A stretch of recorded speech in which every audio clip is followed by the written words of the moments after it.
You're listening to the Spend 10K a Day podcast, brought to you by the performance marketing experts at Mute6. This is your source for cutting-edge insight into the world of online advertising from the team with more Facebook case studies than any other agency on the planet. Here are your hosts, Steve Wise and Stuart Anderson. Cool, guys. Welcome back to the Spend 10K a Day podcast. Today we have an amazing guest, Mike Cheng from Sniply. Mike, awesome to join us.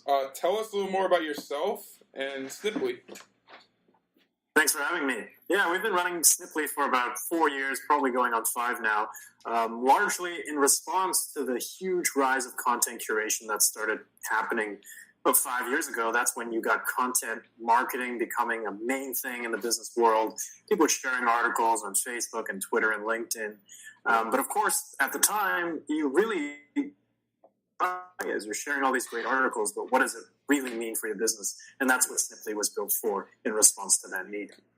Cool. Awesome, man. We use Sniply because we want to remarket to all the traffic that we drive to specific content sites. So we kind of like to use content sites is what we call like pre-landing pages before they actually are prepared to make a purchase. And Sniply has been a tool that we've been using in-house in our media buying agency for a long time. And it's awesome to have you on, and I want to just pick your brain on like what's going on in content marketing. What are some of the smartest marketers who are using Sniply, leveraging, et cetera, et cetera. Thanks for having me. Happy to talk more about it. I've learned so much myself over the past 4 and 5 years.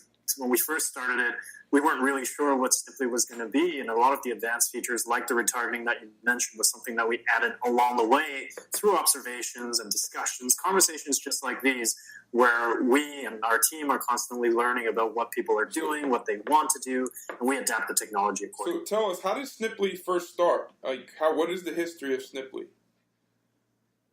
Yeah, so Sniply started off as a very simple concept, which is, how do you add a call to action to a link that you share? How do I communicate with the audience while sending a curated article?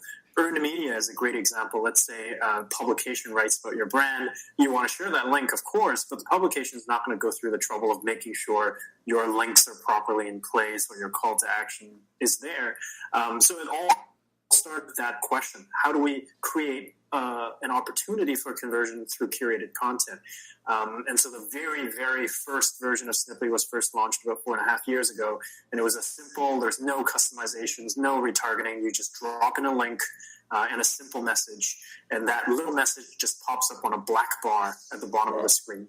And it gives you an opportunity to say something to the person who clicked on your link. And that was the first time that someone was able to take control of the link that they share. And then since then, we've evolved to retargeting, which you've mentioned, but also customizing your call to action with your own brand profiles and doing all sorts of things, like instead of a button call to action, but you can also fill in a form. Some people use a telephone button so that visitors on mobile can tap it and call right away. So that the technology has evolved a lot since then. And today, what we kind of call ourselves is conversion through content curation. And conversion can be through retargeting, it can be through a call to action, but all we do is put the content sharer in control of the links that they share. Really cool. So tell us a little more about that. I didn't even know that was possible. So people are actually placing a call button into content on mobile. So literally, tell us about some of the people that are leveraging that and how that actually works, because that's a strategy that I've never actually tested out. I think a lot of people listening to this podcast would love to learn more about how to collect data from the links that they share. Right. Yeah. So every company has a call to action. Sometimes that's, hey, check out our shopping cart and buy something. Sometimes that's apply for this open position in HR. Sometimes it's call us to book an appointment. And we're all about giving you the opportunity to do that, empowering the business to be able to put their call to action in the links that they share. So one possibility is to use a telephone number in the call to action, so that when people click on a link that you shared on Facebook, they see the call to action that you included through Sniply. There's a button that if they tap it, it'll actually trigger the iPhone or Android to make a call. You don't actually have to own the content. It could be any content, correct? It could be anything. That's right. It puts you. And of course, you're not altering the original content. That link, that call to action, the button lives in the link itself. And so you're creating a unique instance of that article. That article is basically wrapped in your environment that you control, and that's where you can include your call to action. That's really cool because I think like when I first started using Sniply, besides just the amazing ability to remarket, I didn't really realize that you could actually customize the content without actually changing the content. You could actually customize the experience for each user. That's huge because a lot of people are sharing links on social media. They're running traffic. They want to make the ads look very native to whatever platform that they're marketing. So using a Sniply link and having a lead capture form or phone number to call in could be an amazing funnel just to get going, correct? Right, yeah, that's absolutely right. So one example we've seen really smart is Dropbox uses Sniply for HR, which is a really cool use case because they're trying to fight for talents. They're trying to get as many people to apply for their open positions as possible. So they're sharing links where publications are writing about Dropbox work environment or work culture. But of course, just simply reading about the work culture is not a direct call to action. And what they have is a direct call to action that they add using Sniply that links directly to their job page, which then they can target specifically to show a call to action for developers or business development manager so that they can cater that call to action and direct the apply button directly to the job opening that they would be interested in. So the kind of implication goes beyond just sales or direct conversion. There's also lots of non-commercial activities like hiring, or Greenpeace, for example, uses Sniply to sign petitions because you read an article about really cool. An issue, and then, of course, the natural next step is, hey, click here to sign our petition for the cause. And so there's lots of non-profit use cases, educational as well. Yeah, it's like, I would like describe it as making content direct response, but building customized calls to action inside of content. And Sniply works really good on mobile too, correct? Yeah, that's right. It works on all screen sizes. We have a number of different themes, and basically these themes adapt to the screen size. So on mobile, it'll show slightly differently than on a tablet, than on a computer. And all of the designs are tested against conversion data so that we're always trying to improve we call it a fine balance, which is you can't be too intrusive, right? It's so important for us that the visitor that the focus is still on the article, that it's still on the content, that when somebody clicks on the link, the focus is the article, they're there to read, and when they're done consuming the content, they have the opportunity to engage with the call to action. So everything we design is based on some percentage of how much of the screen should we take up, how visible should it be, and that's something that we're constantly improving upon. So most of the people who listen to this podcast, most of our listeners are obviously e-commerce store owners, so we're always trying to give them the most valuable tools to scale their campaign, to spend as much money profitably. Tell us a little more about how do e-commerce brands have been using Sniply? What have been some of the best use cases for e-commerce of how companies have grown, by leveraging Sniply? Yeah, so the best e-commerce use case is definitely what I've seen done are stores that are sharing articles about the need, why someone needs the product. So, for example, if you're selling clothes, for example, you might share an article from Cosmopolitan about fashion, or fashion tips, fashion advice for 2017. And then, of course, the next natural step that the visitor wants to do after reading fashion advice is to go shopping. And that's a great opportunity for you to include a call to action with a link directly to your shopping carts. And so they read about fashion advice, they see the call to action, they click the button, and they land straight on your product catalog. E-commerce is a great and direct way to point people directly to the products that are most relevant to them. And it also works really nicely because there's so much content out there about all sorts of different niches. So depending on what products you're selling, you can find the influencers or the brands that are talking about that space. The article, the content is what generates the desire to interact, and the call to action gives them the opportunity to actually take action. So two strategies that we're using with Sniply is, obviously writing a really cool piece. We take the actual comments off of a Facebook ad of what makes a product interesting, and then we'll write actually like a blog post about that product, and then link to that product using Sniply in the blog post. Then on top of that, we'll actually use that audience data and remarket to it. That's one of our strategies.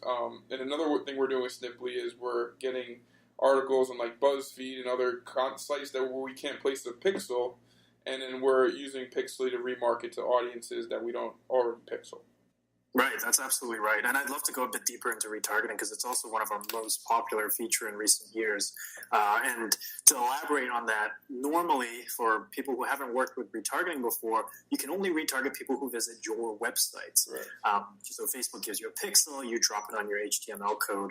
And so as you mentioned, there's lots of great content out there that we're sharing on our social channels, but we can't retarget people who click on those links because they're not our sites. We can't drop the pixel on a site that doesn't belong to us.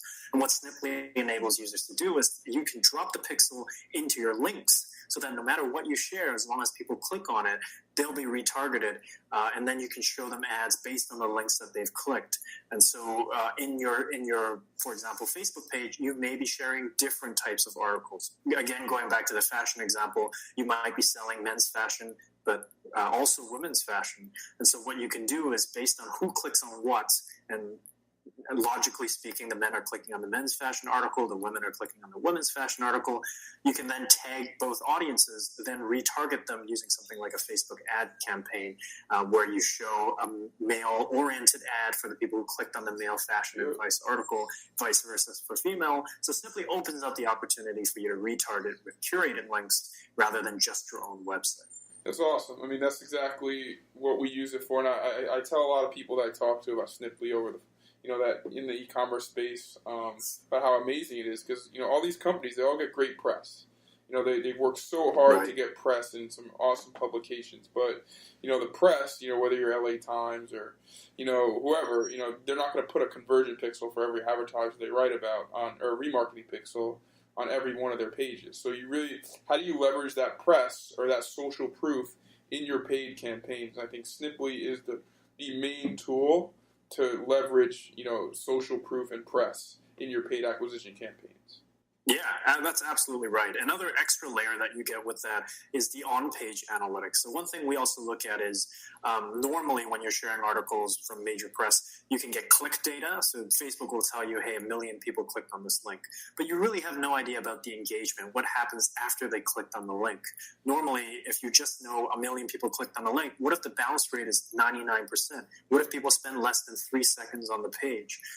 So what Sniply enables you to do is because Sniply keeps them on the link while they're reading the article, you can get interesting on-page analytics such as how long are they spending on the page, what's the bounce rate, what's the engagement rate, how many pages are they visiting after they clicked on your link. And that in turn gives you the ability to revisit your content curation strategy because then you can measure what content am I sharing that's getting the most engagement after they click through to the link, because you want people to spend 30 seconds, maybe a minute, really absorbing the contents. Especially if it's talking about your brand. And so it gives you more data to work with to further refine your retargeting campaigns, curation campaigns, and so forth. From a measurement perspective, are you able to measure the amount of leads or the amount of calls and attribute them directly back to a Sniply link? Yeah, absolutely. Okay. So within the Sniply dashboard, there's 2 pixel areas. One is the retargeting pixel where you can drop in Facebook and Google pixels and so forth. The conversion pixel is generated by Sniply, and that code you put onto your own destination website. So you might put that on a thank you page or on a checkout page. Within the Sniply dashboard, you can set attribution windows, just like how you work with every other conversion pixel. So you can say anybody who clicked on my links, if they checkouts within 14 days, you want to attribute it to Sniply. And so all of that is under the user's control. Awesome. And what's the pricing model for Sniply? How does it work as far as like how you guys bill? Do you guys bill like a monthly fee, or do you guys bill based on amount of ad impressions, or just walk everyone through that? That's interesting. Yeah, so the great thing about Sniply is we have a fantastic free plan, and that's how we've ran for years. And so the free plan supports up to 1,000 link clicks per month. And that gives you access to a lot of the features that we offer. And what happens is on the 1,000th click, the alternative functions will no longer work until the following month. So for example, let's say you add a call to action on a page, that is going to show up for the first 1,000 visitors to your links within that month, and then you have to wait until the following month for that call to action to show up again. So the primary pricing model is depending on the volume of clicks that you're going to serve through your links, and you can get that information pretty easily. You can flip both in Facebook Analytics or Twitter Analytics to see how many link clicks you get on a monthly basis to assess how much you actually need from Sniply.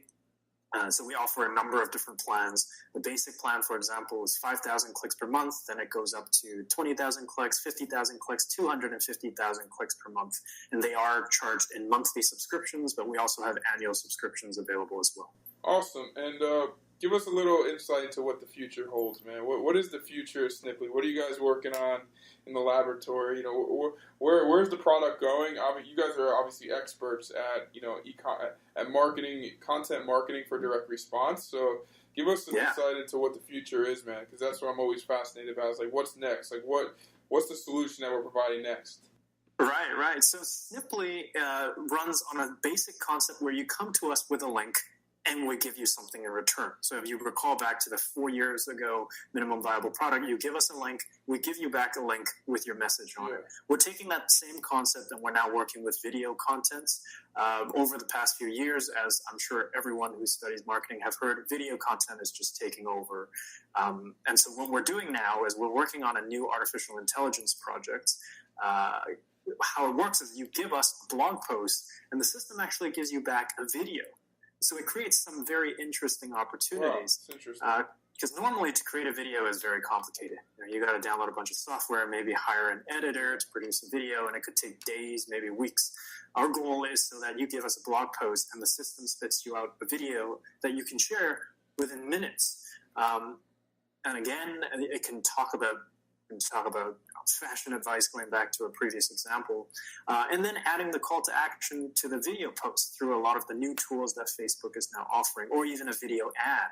So if you talk about the full circle, you know, you're retargeting with Sniply, you want to show them retargeting ads, but video ads are now really effective these days. But how are you going to get the video? So we really want to cover the full cycle of not just retargeting, not just the content sharing and earned media and press component, but also the actual content itself that you're sharing. We want to help users move into the age of video, because we're just seeing that videos can get you 10 times more reach on networks like Facebook, higher conversion and engagement rates, videos autoplay, and they work great on mobile. And you also have new video platforms coming out all the time, like Instagram video, Snapchat, and so forth. Interesting. One other question that, you know, you're saying so much interesting stuff, and you just like my brain's like moving at 1,000,000 miles per hour. You're just lighting a forest fire of intelligence in my brain. So I'm just thinking of like other ways, like, you know, to leverage Sniply, and I'm just curious. I know I'm going a little bit off topic, but has anyone ever used Sniply for influencer marketing? Literally, yeah, for sure. You know, because I feel like we do a lot of influencer marketing, and if an influencer could put a link and being able to remarket to all the people who click on that influencer link, and that could actually be a really unique way to measure, you know, the actual sales that could be attributed back to an influencer. Am I correct? Yeah, that's right. Influencer is definitely one major use case that we've seen as well. Another kind of adjacent but not directly similar is internal marketing, they call it. So that's you distributing a link to your employees. For a larger organization, let's say you have 500 employees, that actually becomes really powerful when you pass on that Sniply link and have them share it to their private networks to further expand the network effect that you have to better tap into the audience. It's awesome, because we're always trying to figure out how do we attribute sales from an influencer link all the way back up the funnel to like where they came in, because then you can actually quantify, you know, how much you could pay an influencer to post on their page. You know what I mean? Yeah, that's right. So it's interesting. So it's pretty much all the questions I have in my mind. I think you've done an amazing job of sharing incredible intel. You know, Sniply is a tool that we love. It's made our lives as direct response marketers so much easier by being able to direct link to Sniply links and being able to monetize all the content that we're sharing and running paid ads to. Appreciate you coming on our podcast. If someone is already using Sniply, who's listening to our podcast, and they have questions, or would you love to, or if they want to get a hold of someone at Sniply, is there any way to get a hold of you guys? Like, tell us like the easiest way to reach you guys with questions, comments, or concerns. Yeah, definitely. So in the right bottom corner on all our pages, you'll see a very easy way to kind of reach out to us through a message box. Other than that, email is also very good. team@snip.ly. We answer every email generally within 24 hours, maybe slightly slower on the weekend, but we're extremely responsive. Everything from feature requests to bug reports, we're always around to take care of everyone. Feature requests is one thing that we're especially excited about, because we're always looking for ideas on what to build next. How do we make people's lives easier? How do we help you generate more conversion? conversions. A lot of the features that we've built in the past have come out of feature requests. So that's definitely, if you're an existing user of Sniply and you have some ideas for how we can make it better, team@snip.ly is where you want to send it. Cool. Once again, Mike Cheng from Sniply. Team@sniply.com if you have questions. Thank you so much for coming on our podcast and sharing your amazing wealth of knowledge, man. Hopefully we can stay in touch. And we use Sniply literally every day here. It's been an amazing tool. Thanks for listening today to our Spend 10K a Day podcast, and we will talk to you soon. Yeah, thanks for having me, and thank you, everyone. Yep, thank you.